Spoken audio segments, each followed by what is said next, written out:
All right, let's dive into a true scientific detective story. We're talking about a virus so dangerous, so mysterious, it was once on the shortlist for bioweapons research. But this story isn't just about a deadly pathogen. It's a mystery that kicks off in a lab in Europe, leads us deep into African caves, and is still unfolding right now. Let's get into it. So, let's rewind the clock to 1967.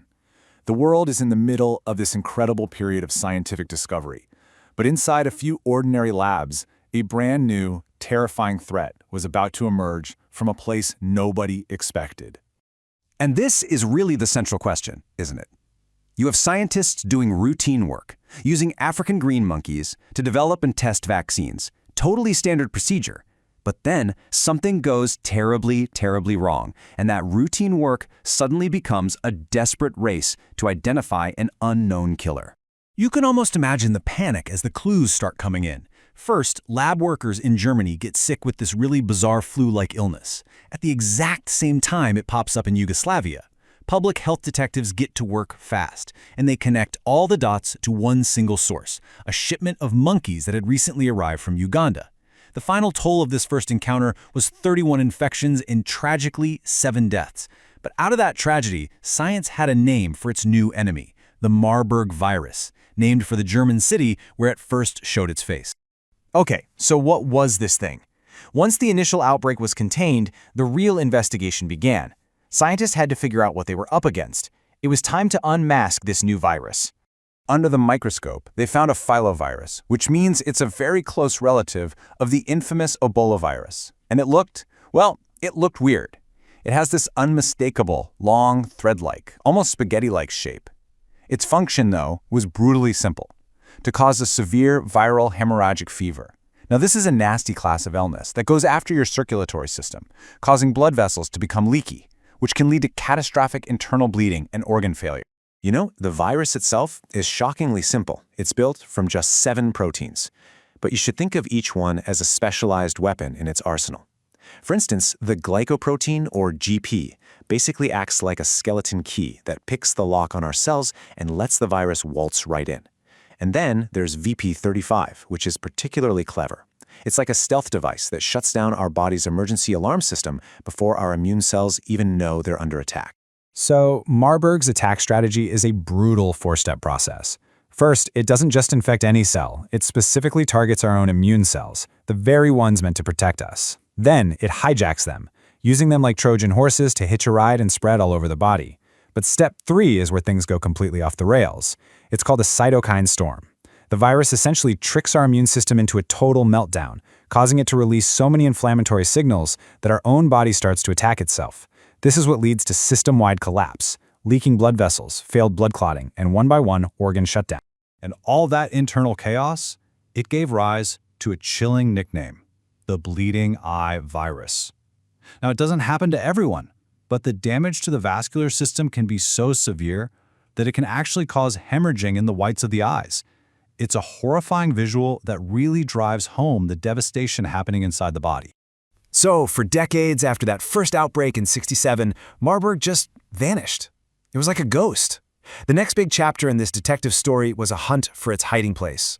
Where does this virus live in nature, and how does it make the leap into human communities? And here it is. After years and years of searching, scientists finally tracked the virus to its natural reservoir, the Egyptian fruit bat.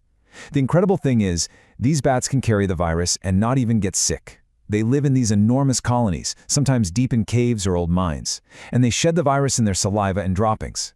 This creates a hidden, constant threat, a potential spillover event just waiting to happen anytime a person ventures into their environment. And once the virus started spilling over from these bat colonies, we began to understand its true destructive power. Remember that 23% fatality rate from the German labs? Well, it turns out that was just a preview. An outbreak tied to miners in the Democratic Republic of Congo had a horrifying 83% fatality rate. And then, in Angola, it hit an unbelievable 88%. So the mystery just got deeper. Why was it so much deadlier out in the real world? And that question brings us right up to the present day. Because this isn't some historical threat or something that only happens in remote caves anymore. Recent outbreaks have proven that Marburg can and will strike in modern settings, putting our entire global health system to the test. Take the 2024 outbreak in Rwanda. It revealed a critical vulnerability. Just look at this. A shocking 78% of the people who got infected were doctors and nurses. It's a stark reminder that in a hospital, a virus like this can spread like wildfire among the very people who are trying to contain it, turning our frontline defenders into victims. But, and this is a really important but, that same outbreak also showed us just how far we've come.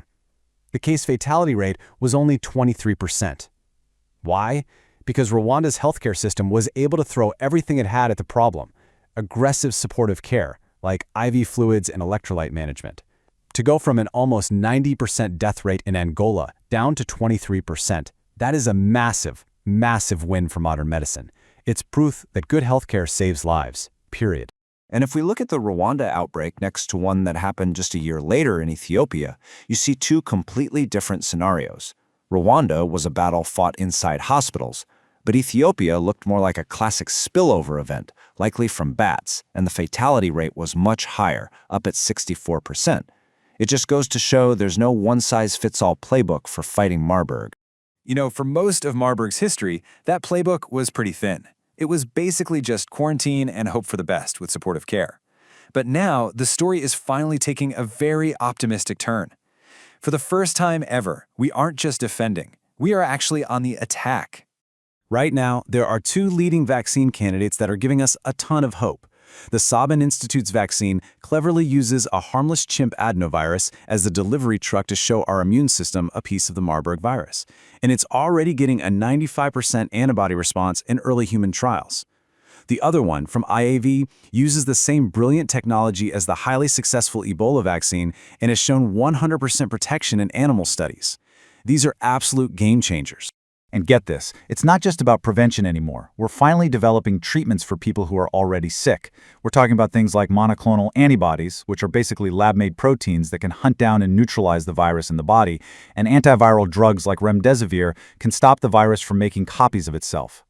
In fact, some of these were actually used during the Ethiopia outbreak on an emergency basis, which really marks a whole new era in this fight.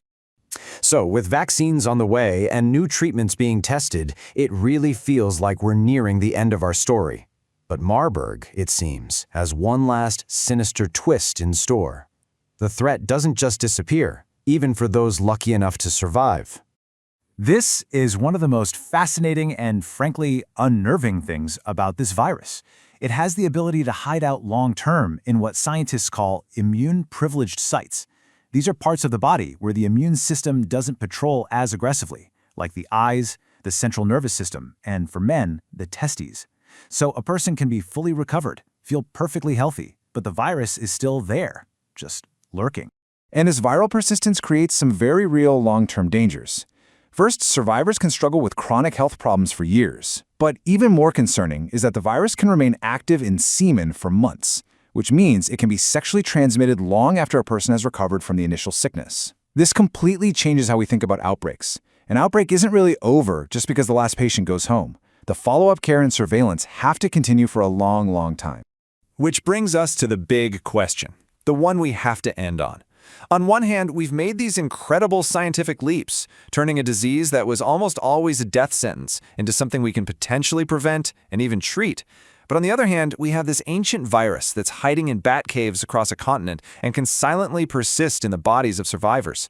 Our scientific detective story is far from over. So, are we truly ready for the next chapter?